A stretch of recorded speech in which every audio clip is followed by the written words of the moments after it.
My name's Greg Braden, and I'd like to welcome you to this very special presentation of Missing Links, the deep truth of our origin, history, destiny, and fate. We have been taught, we've been steeped in the belief that civilization began about 5,000, maybe 5,500 years ago with ancient Sumeria. And from that point in time, there has been a linear progression to the point where we are today. And we're taught that we are the most sophisticated civilization that has ever graced the face of the earth. The problem is, the data doesn't support that story. The data doesn't support the story. So what you're seeing on the screen right now is you're seeing an image of the line of history, the timeline of history that was being used when I was in school. And I asked my history professor, I said, what happened to the left of Sumeria? What happened before that 5,500 years? Now, I remember my professor said to me something very powerful, triggered something within me. He said, don't worry about anything to the left. He said, that's not important. He said, history began, civilization began 5,000 years ago. And I said, what? I said, you mean we don't know what happened before that? I said, that's the place for me. That's where I want to be. That's where I want to look. And I have spent much of my adult life exploring the new archaeological discoveries that are now overturning these ideas of history and civilization and where we began. So if you will look to this chart, what you're seeing is the timeline of what we have been led to believe. You see ancient Sumeria, ancient Egypt, and everything, the Maya, the Inca, the Aztec, the Olmec, the Toltec, everything is more recent than that. Greece and Rome, as old as they feel to us, they are all more recent. I have personally had the opportunity now to document some of the new discoveries that are telling us that civilization is much, much older. For example, what you're seeing right now, this is an image of me in 2010 documenting a new site in northern Peru. And this site is rocking the world of history, of archaeology, because it is now documented to be the single oldest technologically advanced civilization in all of the Americas. In all of the Americas, it's older than the Inca, than the Aztec, than the Olmec, than the Toltec. It's older than anything in Mexico, older than anything in North America. It is called Caral. Caral, C-A-R-A-L, Caral, Peru. Caral is a mystery to us because we've been taught that civilization began 5,000 years ago. Interestingly, that's when this one ended. Caral collapsed 5,000 years ago, and what the dating now is showing us is that it thrived for 2,000 years before that. It's 7,000 years ago. So if this were the only place where the data does not fit the traditional story, maybe we could call it an anomaly. But what's happening is there are so many anomalies that scientists and historians have set aside. And they said, well, these archaeological discoveries don't fit our story. We'll come back and look at them later. Now, there are so many discoveries to come back and look at that the discoveries are telling a new story.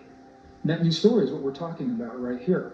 Caral was a technologically advanced civilization.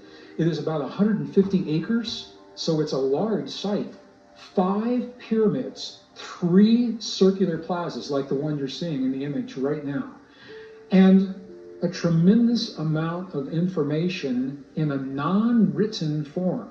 So they weren't using writing, but they were using symbols and geometry to tell us that they understood the cosmos and they understood their relationship to the cosmos.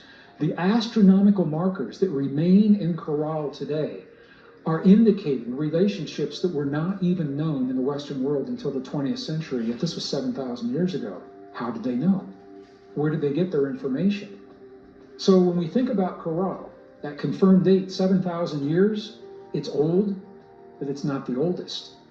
Now, I know there's been a lot of controversy around the discoveries that have been made in Egypt over the years, and I've worked with some of the researchers who've done beautiful work on pushing against the mainstream history and the mainstream classrooms, the mainstream textbooks that tell us about what really happened in Egypt. And specifically, one of the best preserved places in Egypt is the Giza Plateau. This is where we find the Great Pyramid, as well as the Sphinx. Well, as a geologist, I'm a degree geologist, and I've been fascinated by what has happened with the Sphinx for this reason. The traditional dating of the Sphinx has been about 4,400 to 4,500 years before present. So we're told that that is when the great pharaohs built this structure. The problem has always been that the Sphinx is constructed of material, of rock that is in situ. In other words, it's not made of blocks that were brought in from another place. It was carved out of the natural rock, out of the Mother Earth. And because of that, what we find on that rock, we know happened in that place. It didn't happen somewhere else. Well, here's where this gets really interesting. The erosion that we see on the shoulders and on the back of the Sphinx, we've been told for years that it was from wind, high amounts of wind over long periods of time. That's called aeolian erosion. Well, when geologists from Boston University, and specifically Robert Schoch, when he went in and began examining these erosion marks, what he found as a geologist, he's actually a stratigrapher and a paleontologist, I believe, are the two terms that he uses to describe his expertise. What he found is that the erosion is actually not made from wind, it's made from water. It's not aeolian, it's called fluvial erosion, made from tremendous amounts of water moving quickly over long periods of time. That's where the story of the Sphinx gets really interesting, because there has not been vast amounts of water moving quickly over long periods of time for a very, very long time. But the scientist, Robert Schoch, and his team, this was their conclusion. They published this in peer-reviewed geologic journals. And the interesting thing was the geologists said, sure, it's obvious. We have no problem with this conclusion. The geologists, the historians, have a terrible problem with the conclusion, because the conclusion says the last time that kind of water was moving through Egypt, where the Great Sphinx is between 8 and 12,000 years ago. Now that messes up all the history books. However, that is what the science is showing us. 8 to 12,000 years ago, the Sphinx would have already had to been in place, which means maybe it was built even before that for the water to begin the erosion. In his own words, I just want to share with you the words of Robert Schoch. He said, quote, "I came to the conclusion that the oldest portions of the Great Sphinx must date back to an earlier period, at least 7,000 years, and maybe as early as 9,000 years ago, to a time when the climate was very different and included more rain." So what we're talking about are anomalies in the archaeological record as we have been asked to embrace that record in the past. But I'd like to cut to the chase. I want to spend a little bit of time on the oldest technologically advanced civilization that science has now agreed is a technologically advanced civilization, and they've agreed upon the dates. It's a very mysterious site. It's located in southern Turkey near the Syrian border, which makes it a very difficult place for archaeologists to get into right now because of the war that's happening there. It is called Göbekli Tepe. Göbekli Tepe. And it is a site that has been on the radar of some archaeologists for some time. Now, I'm mentioning this because in the last episode, we talked about the false assumptions of science with the inverted pyramid. One of those false assumptions was the assumption that civilization began 5,000 years ago. This is important because when we ask ourselves, who am I as an individual? Who are we collectively? And we look at where we've come from. We've been conditioned to think in that box, to go back only 5,000 years. Well, let me share with you what a profound and limiting effect that can have on a scientist who adheres to this kind of thinking. In the 1960s, there's an American archaeologist. He heard from villagers about this site, Göbekli Tepe, and they took him there. And he found some pottery on a hill, and he began dating this pottery. And the dates for the pottery came back so old that the scientists said they can't be right because civilization is only 5,000 years old. That is what we've all agreed upon. So even though the pottery told him something older was happening, He made a professional choice. He walked away from this site because he said it cannot possibly be as old as what the dates are now revealing. Well, it wasn't until the 1990s that a German archaeologist returned to this site. He did the same dating. The difference is he was not bound by the rigidity of the scientific thinking. He wasn't in that box, and he believed the dates. And he very famously said publicly, and he said to his crew, to his team, he said, if I don't walk away from this site right now, he said, I will spend the rest of my life excavating this site. And that is precisely what he did until he passed just a couple of years ago. So what is Göbekli Tepe? It's a mysterious site. It is believed to be a series of circular temples that are buried under the earth. Apparently, they were intentionally buried. And I say it is believed because they are still buried. Scientists are using Earth imaging radar, Earth penetrating radar, to look into the earth and see these temples. Right now, there, I believe, are 5 to 8 that have been unexcavated. They are circular temples of vertical columns. Scientists don't know who put them there, why they were there, why they were intentionally buried. But the fact that they were has preserved what has been found to such a degree that the hieroglyphs look like they were made yesterday. Some of the most magnificent images of what these hieroglyphs are all about. Some of the hieroglyphs are very mysterious and are now being linked directly to constellations and star systems that were not even acknowledged until the 20th century. So once again, we're saying, how did they know? How did these people know? Well, one of the things that I find really intriguing about Göbekli Tepe is the remains, the artifacts that have been found there. And there have been a series of images of humans that are anatomically correct, and everything is done really well, with one exception. None of them have a mouth. The mouth on every one of these is non-existent. Scientists don't know what that means. I don't know what that means. We've never seen anything like that before. And because it is so consistent throughout the Göbekli Tepe site, we have to think that it has some meaning that actually will benefit us in helping to understand the site itself. So we're looking at a series of circular temples underground, buried intentionally. This is where it gets even more interesting. The burial of the sites happened about 8,000 years ago. So remember, we're taught that civilization is only 5,000 years old. This site was buried 8,000 years ago, but the dating now is pushing its origin back far beyond that.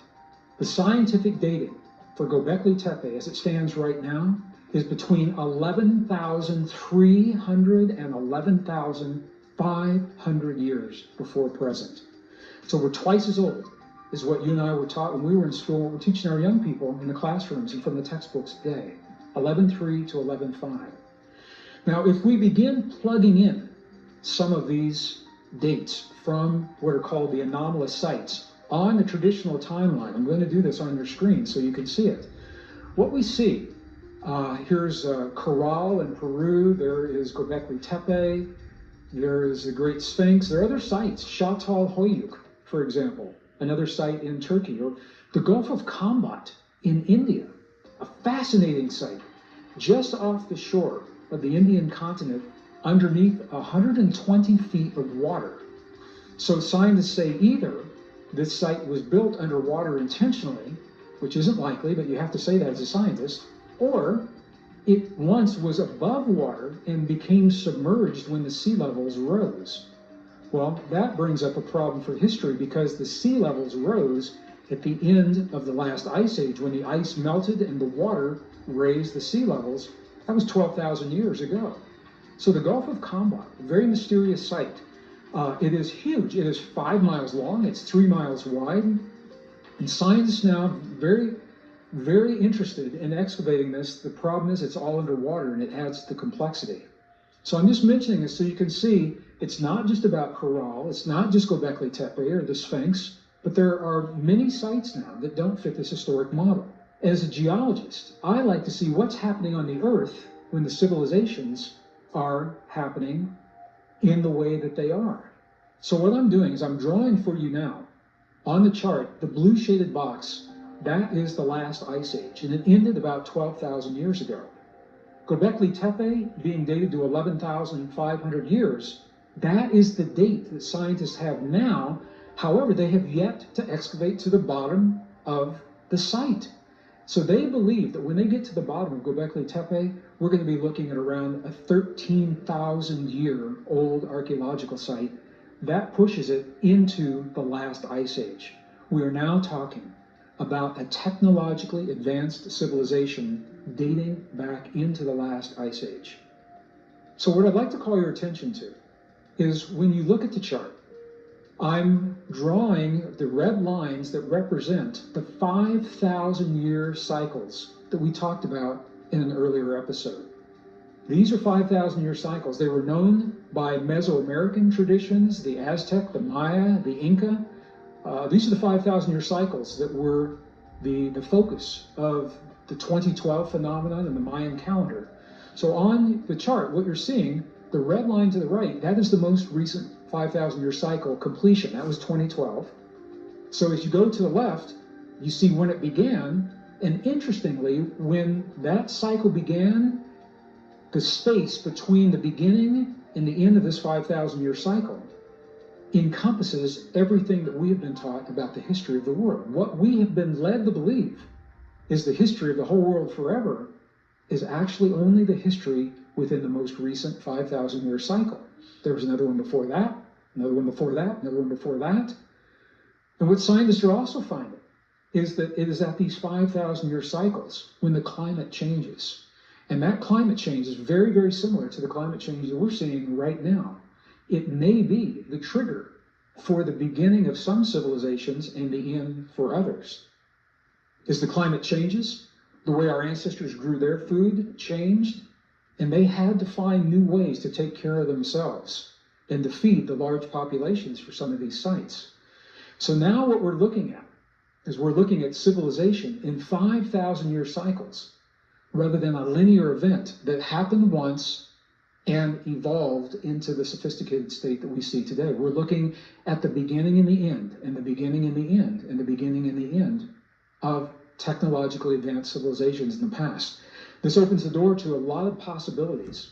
One of the questions, for example, when scientists look at some of the most magnificent temples remaining on the earth today, Machu Picchu, for example, or if they look at the Giza Plateau and the Great Pyramid and the Great Sphinx, or they look at Göbekli Tepe, or they look at Corral, and they look at what these people knew, the cosmological knowledge, the astronomical knowledge, the ability to calculate cycles, and they say, where did this knowledge come from?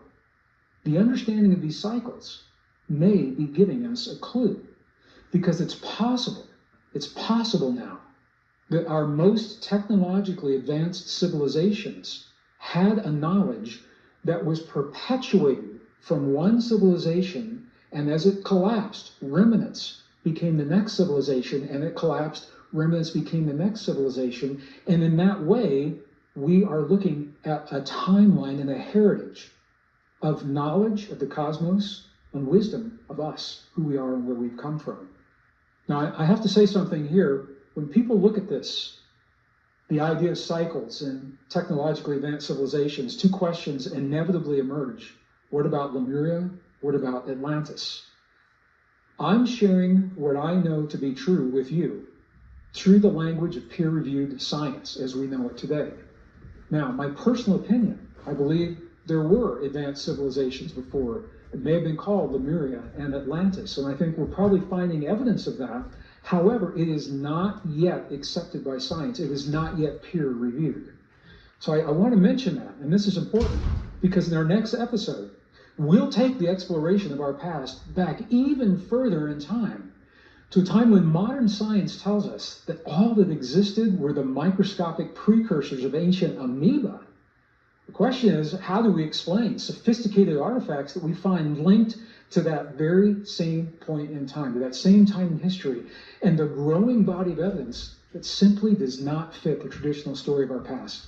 I want to thank you for joining me for this program today, and be sure to tune in for our next all-new episode of Missing Links, the deep truth of our origin, history, destiny, and fate.